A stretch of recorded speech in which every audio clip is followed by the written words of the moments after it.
Hello everyone, today I am going to start your 5th chapter of history part, Cultural Heritage of India and the Northeast region. So let's take a look on the main points of the chapter. So the main points, the source of the cultural heritage of India, then characteristics of Indian culture, heritage of Indian culture, literature, architecture, sculpture, arts, music, dances and yoga.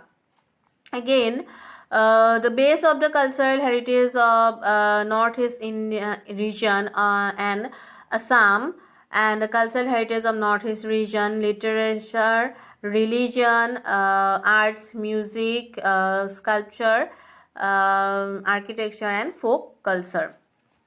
So before we start, we have to know about the meaning of the word cultural heritage.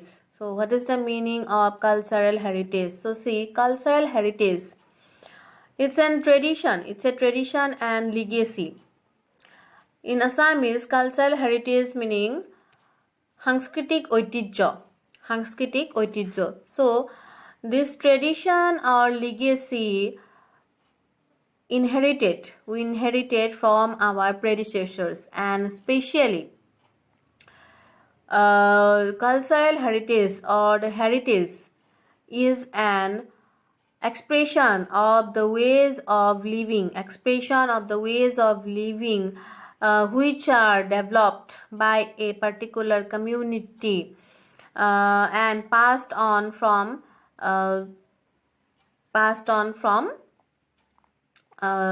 generation to generation. So this way of living includes customs, religious beliefs and practices, moral values, places, objects and artistic expressions like paintings, sculptures, architecture, music, literature, etc. Okay, so this is the meaning of cultural heritage. So now let's discuss the source of cultural heritage of India.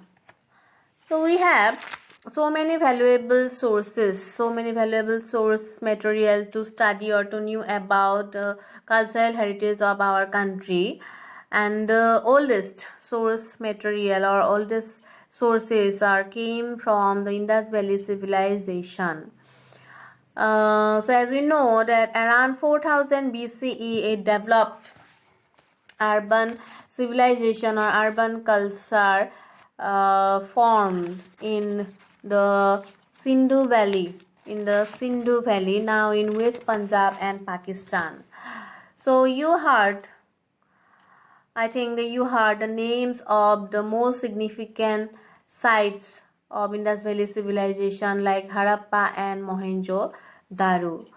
So according to historians are of the view that the main architects or the main builders of the Indus Valley civilization are the Dravidians. So excavations at the various sites of the Indus Valley civilization discovered so many items and material remains of that period. So the items like statues of Pasupati, Mother Goddess, seals with different symbols, bulls, bullock carts, unicorn. So these items actually tells a lot or gives us a lot of information about Indus Valley civilization, not only about the religious beliefs or practices of Indus Valley people, but also about the economy, about agriculture, about the craft production, about their people, food habit, dress, etc. Okay, so the discovering of these bulls or unicorns or the swastika symbol, this actually gives an idea about the people of Indus Valley civilization were mostly the worshippers of totemism. So Now see, what is the meaning of the word totemism? So totemism is a system of belief or religious belief in which humans are said to have mystical relationship with a spirit, being such as animal or plant. Okay, so in nowadays also people worship people tree, okay, banyan tree or people tree, okay, or you can say it as a nature worship, okay, it's a nature worship or totemism. And now came to the period of Vedic era. Now came to Vedic period or Vedic era. So what are the sources we found from the Vedic era to knew about Vedic era to knew about our cultural heritage? Okay. So first see, Indus Valley civilization was formed around 4000 BCE. So here BCE meaning before Common Era. Okay, so Indus Valley civilization had developed before Common Era or era 4000, around 4000 BCE. Okay, after that Vedic period. After that, Vedic period was start from 1500 BC to 1000 BC. So Vedic era developed from 1500 BCE to 1000 BC, and after that, later Vedic era developed 1000 BC to 600 BC. So in 1500 BC, so there are 4 Vedas. We know that there are 4 Vedas: Rig Veda, Yajur Veda, Sam Veda, and Atharva Veda. So the first Veda, Rig Veda, was composed in 1500 BCE. Rig Veda was composed in 1500 BCE and in during Vedic era. Okay, so after 1000 BC or after Vedic era or in post Vedic era or later Vedic era, other 3 Vedas, Yajur Veda, Sama Veda, and Atharva Veda, were composed. And not only these 3 Vedas, the Upanishads and the Aranyakas, the Puranas were also written in the later Vedic era. Okay, and also the Ramayana and Mahabharata were written in the last part of the later Vedic era. So from these Vedas, Upanishads, Puranas, Ramayana, and Mahabharata, we found what? The development of the Aryan culture. Okay, we knew about the Aryan culture from these religious texts. Okay, so now see, historians said that the Dravidians were the main builders or the architects of the Indus Valley civilization. So here it is believed that the main architects of the Vedic culture were a group of Nordics who spoke the Aryan culture. Okay, who spoke the Aryan culture. So here see, the Aryans were actually came from, okay, linguistic group. It's a linguistic group. Aryans are a linguistic group. Okay, who had the written script, So for example, we have our written script in English or in Assamese. Okay, so who had the written script? They are known as what? Aryans. Okay, or it's a Aryan or it's a linguistic group.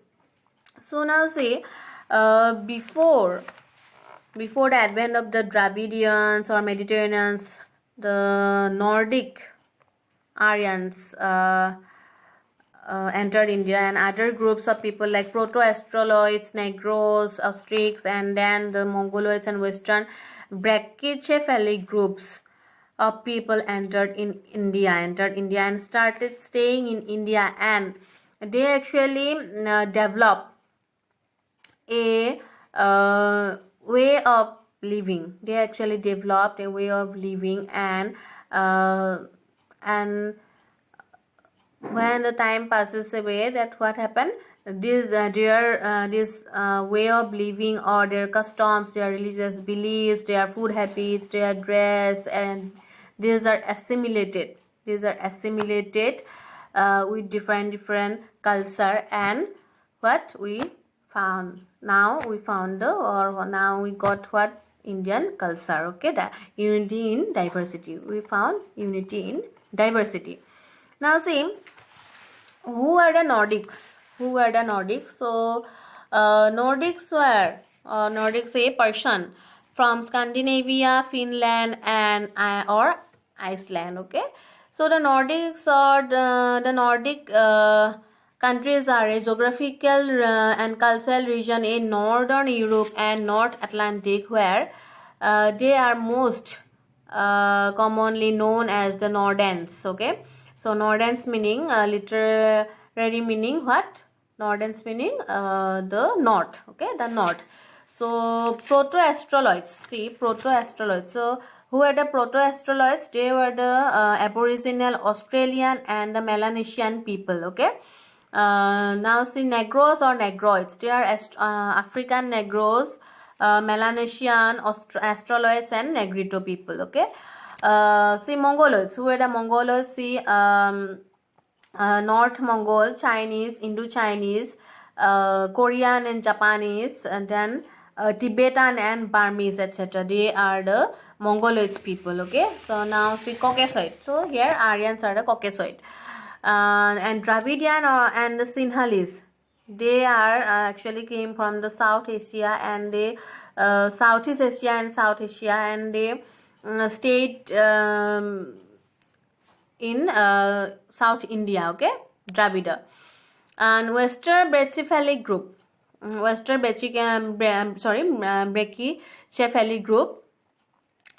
These are from actually physical appearance. The brachycephalic meaning it's a physical appearance, and the alpine races, people came from alpine races, were known as the brachycephalic people. Okay, broad-headed people. Okay, broad-headed people.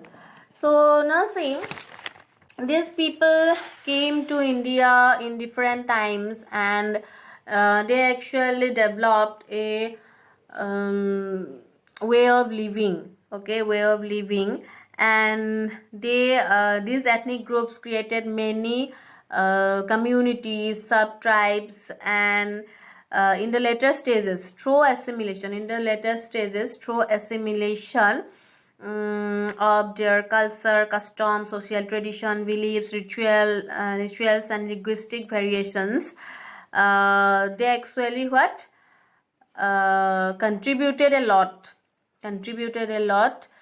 towards the development of the Indian culture or the cultural heritage of India. So see, for example, the cultivation of rice, preparation of molasses from sugarcane, making cloths from cotton, etc., were the contributions of the Austric people. Similarly, use of sindoor in religious works, use of turmeric in religious works, taming of elephants, were also the contributions of the Austric people. And they also knew how to train wild elephants for domestic use. Okay, and as we know that the Aryan culture extended to the entire India by 400 BC. Okay, so see, Aryan culture extended to the entire India by 400 BC. Okay, after that, when the Arya culture was expanding in India, the social and religious traditions of different areas also assimilated with Aryan culture. So as a result, the main root of Aryan culture began to transform. Okay, and at the same time, ethnic tribes also acquired elements of Aryan culture and language. Okay, Aryan culture and language. For example, we see, for example, sacrificial sacrificial rituals like Ashwamedh Yajna, Rajasuya Yajna. These are actually came from the Aryan culture. Okay, these are actually came from Aryan culture, or the Brahmanical form of rituals. Okay, these are came from Aryan culture. So these are actually accepted by the ethnic tribes also. Nowadays, see, these are also so for example, see the Hums. Okay, the Hums from the time of the Bamunikor, Sudangpha or Bamunikor, they accept what? Hinduism. They accept Hinduism in Hinduism, and the Brahmanical rituals. They accept Brahmanical rituals and Hinduism. So like that, ethnic tribes acquired elements of Aryan culture, and the main root of, because of the assimilation of other communities, religious beliefs and custom, the main root of Aryan culture also began to transform. Okay, so now see, during the time of Indus Valley civilization, diverse ways of worshipping could be seen. Okay, could be seen. See, during the time of Indus Valley civilization, the Indus people worship different deities or gods and goddesses. Okay, and in the Vedic period, the supreme god concept, the concept of supreme god, worshipping of supreme god developed. Okay, supreme god meaning the worship of Vishnu, worship of Lord Shiva, etc. Okay, or worship of mother goddess. This concept developed from Vedic period, and after that, other traditions. So from the later Vedic periods, or the development of heterodox religions like Jainism, Buddhism, these religions actually accepted what? The principle of tolerance and coexistence and assimilation among the new traditions or religions. Okay, they actually accepted the principle of tolerance and what? Coexistence. Okay, and because of the policy of tolerance and coexistence, today we found what?